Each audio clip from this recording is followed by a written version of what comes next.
ಭಾರತಕ್ಕೆ ಅಮೆರಿಕ ಅಧ್ಯಕ್ಷ Donald Trump ಆಗಮಿಸುವ ಸಾಧ್ಯತೆ ಇದೆ. ಶೀಘ್ರದಲ್ಲೇ ಭಾರತದೊಂದಿಗೆ ವ್ಯಾಪಾರ ಒಪ್ಪಂದದ ಮಾತುಕತೆ ನಡೆಸುವುದಾಗಿ ಟ್ರಂಪ್ ಹೇಳಿದ್ದರು.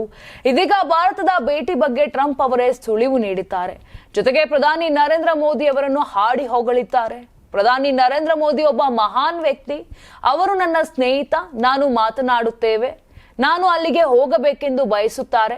ನಾನು ಹೋಗುತ್ತೇನೆ. ಉಭಯ ದೇಶಗಳ ನಡುವಿನ ವ್ಯಾಪಾರ ಸಂಬಂಧಗಳನ್ನು ಬಲಪಡಿಸಲು ಭಾರತಕ್ಕೆ ಭೇಟಿ ನೀಡುವ ಸಮಯ ಬಂದಿದೆ ಎಂದು ಹೇಳಿದ್ದಾರೆ. ಮುಂದಿನ ವರ್ಷ ಭಾರತಕ್ಕೆ ಹೋಗುವ ಯೋಚನೆ ಇದೆಯೇ ಎಂಬ ಪ್ರಶ್ನೆಗೆ ಆಗಬಹುದು, ಹೌದು ಅಂತ ಉತ್ತರವನ್ನ ಕೂಡ ಕೊಟ್ಟಿದ್ದಾರೆ. ಬಹುತೇಕ ಮುಂದಿನ ವರ್ಷ ಭಾರತಕ್ಕೆ ಭೇಟಿ ನೀಡುವ ಸಾಧ್ಯತೆ ಬಗ್ಗೆ ಹೇಳಿದ್ದಾರೆ. ಇದು ಭಾರತ ಅಮೆರಿಕ ಸಂಬಂಧಗಳಲ್ಲಿ ಹೊಸ ಉತ್ಸಾಹವನ್ನ ತಂದಿದೆ. ನವೆಂಬರ್ 6ರಂದು ಶ್ವೇತಭವನದಲ್ಲಿ ತೂಕ ಇಳಿಸುವ ಔಷಧಿಗಳ ಬೆಲೆ ಕಡಿಮೆ ಮಾಡುವ ಯೋಜನೆಗೆ ಚಾಲನೆ ನೀಡಿದ ನಂತರ ಸುದ್ದಿಗಾರರೊಂದಿಗೆ ಟ್ರಂಪ್ ಮಾತನಾಡಿದ್ರು. ಆ ವೇಳೆ ಮೋದಿ ಅವರೊಂದಿಗಿನ ಮಾತುಕತೆಗಳು ಸಕಾರಾತ್ಮಕವಾಗಿ ಪ್ರಗತಿಯಲ್ಲಿವೆ. ರಷ್ಯಾದಿಂದ ತೈಲ ಖರೀದಿಯನ್ನು ಹೆಚ್ಚು ನಿಲ್ಲಿಸಿದ್ದಾರೆ ಅಂತ ಹೇಳಿದ್ದಾರೆ.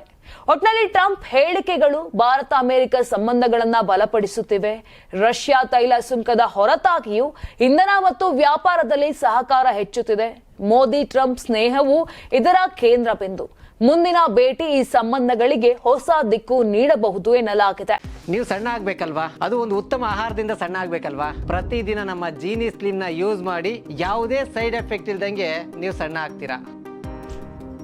ನಿಮಗೆ ಮಾಧ್ಯಮದಲ್ಲಿ ಕೆಲಸ ಮಾಡುವ ಆಸಕ್ತಿ ಇದೆಯಾ? ಹಾಗಾದ್ರೆ ಕರ್ನಾಟಕ ಟಿವಿ ಡಿಜಿಟಲ್ ಮೀಡಿಯಾದಲ್ಲಿದೆ ನಿಮಗೆ ಒಳ್ಳೆಯ ಅವಕಾಶ. ಆಯ್ಕೆಯಾದವರಿಗೆ ಉಚಿತ ತರಬೇತಿ ಕೊಡ್ತೀವಿ. ತರಬೇತಿ ನಂತರ ಕೆಲಸ ಮಾಡುವ ಅವಕಾಶನೂ ಕೊಡ್ತೀವಿ. ಈ ಕೂಡಲೇ ನಿಮ್ಮ ಮಾಹಿತಿಯನ್ನ ಮೇಲ್ ಮಾಡಿ.